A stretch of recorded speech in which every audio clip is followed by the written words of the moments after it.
ছোট্টবেলা সন্ধ্যার পর কোথাও না গিয়ে তাড়াতাড়ি বাড়ি ঢুকতাম, এই জন্য যে শুরু হতে চলেছে বিটিভি আর এনটিভির ধারাবাহিক নাটক।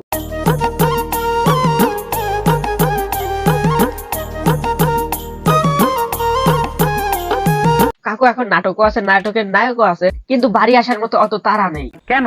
আমারও তো ঠিক একই প্রশ্ন। গুরু আমার সংসার চলে না। আমি তো ভুলে গিয়েছিলাম এখন চলছে নাটকের নামে বিভিন্ন কুসংস্কার। নিঃসন্দেহে তুই ঠিক কথা বলেছিস। খুবই অস্থির লাগছে, একটা নাটক চালাইতো। এখন দেখা দিছে যৌবনে। কি রে ভাই, চালাইলাম নাটক কিন্তু চলে গেল টিকটক, কাহিনী বুঝলাম না। বুঝবা না। আরে কাকু, এখন গ্রাম বাংলায় তো নাটকের নামে এখন টিকটকই চলে। গুরু আমার সংসার চলে না। কিন্তু এর মধ্যে একটা বড় সড় পার্থক্য রয়েছে। টিকটক চলে 15 থেকে 20 সেকেন্ড আর নাটক চলে 1 থেকে 1.5 ঘন্টা। এখন আমি নাটকের আগে এবং পরের নামগুলো ধরে একটু আলোচনা করবো, আপত্তি না থাকলে বলতে পারি। বলো। আর বলতে হবে না, এগুলো উপলব্ধি করার একটু চেষ্টা করুন। এক্স গার্লফ্রেন্ড যখন বউ, এক্স গার্লফ্রেন্ড 2, এক্স যখন রিক্সা, 10 জাল গার্লফ্রেন্ড, ভাইয়া গার্লফ্রেন্ড লাভার, এক্স এর বিয়ে গুন্ডা গার্লফ্রেন্ড, মামাতো বোন যখন এক্স ফিরে আসতে চায়।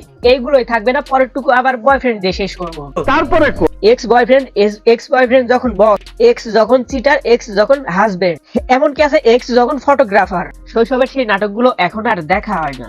গুরু আমার সংসারে চলে না,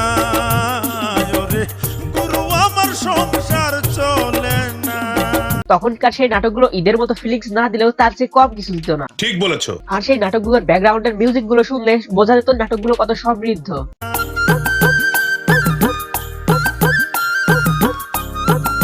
কিন্তু আমরা এখনকার নাটক বলতে বুঝতে পারি এইগুলো। গ্রাম বাংলার ঐতিহ্যবাহী নাটক বলতে আমরা এদেরকে বুঝি। বৃন্দাবন দাস, সালাউদ্দিন লাবলু, অঞ্চল চৌধুরী, মোশাররফ করিম, এক্সেট্রা। এরা যখন নাটক করতো প্রেম প্রীতি ভালোবাসা কিরকম সেটা কেউ বুঝতে পারতো না। কারণ কি জানতে পারি? কারণ এদের নাটকের মধ্যে থাকতো না অশ্লীল কর্মকাণ্ড, বেহায়াপনার ভালোবাসার চিত্র মাত্র। জামা দে না গায়ে, ছিড়ে যাওয়ার ভয়, জুতো জোড়াও দে না পায়ে, হয়ে যাবে ক্ষয়। এখন কিছু লোক আমাকে বলতে পারে, শালা তুই নাটকের কথা বলছিস কিন্তু টিকটকের কথা এখনো পর্যন্ত বলছিস না কেন? আর টিকটকটা যদি নাটকের মতো নাই হবে তাহলে এইগুলা কি?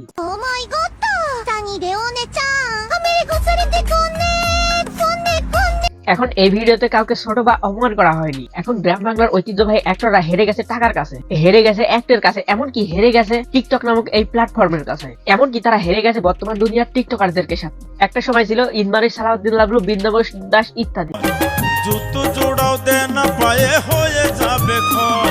এমনও কি একটা সময় ছিল অন্য দেশের লোকরা তাদের দেশের নিজ নাটক বাদ দিয়ে আমাদের দেশের নাটককে ফলো করতো। গুরু আমার সংসার চলে না। আমি কিন্তু বলতেছি না এখন যে নাটকগুলো চলে সেইগুলো অরুচিশীল। যদি অরুচিশীল হবে তাহলে এই মিলিয়ন ভিউ হয়, এই মিলিয়ন ভিউ দেখে কারা জানি না।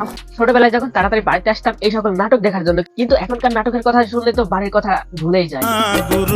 গুরু আমার সংসার চলে না। এখন যারা আমাকে বলবে যে ভাই নাটক তো নাটক, কি আগেকার দিনের নাটক আর এখনকার দিনের নাটকের পার্থক্যটা কোথায়, একটু মনোযোগ সহকারে দেখে দেখেন, একটু পার্থক্য কিন্তু অবশ্যই আছে। আশা করি বুঝতে পেরেছেন। তো আজকের ভিডিওটা এই পর্যন্তই ছিল। ভিডিও ভালো লাগলে লাইক করে, ফেসবুক থেকে দেখে থাকলে অবশ্যই একটু ফলো করে দিও। আজকের ভিডিওটা কিন্তু এই পর্যন্তই ছিল।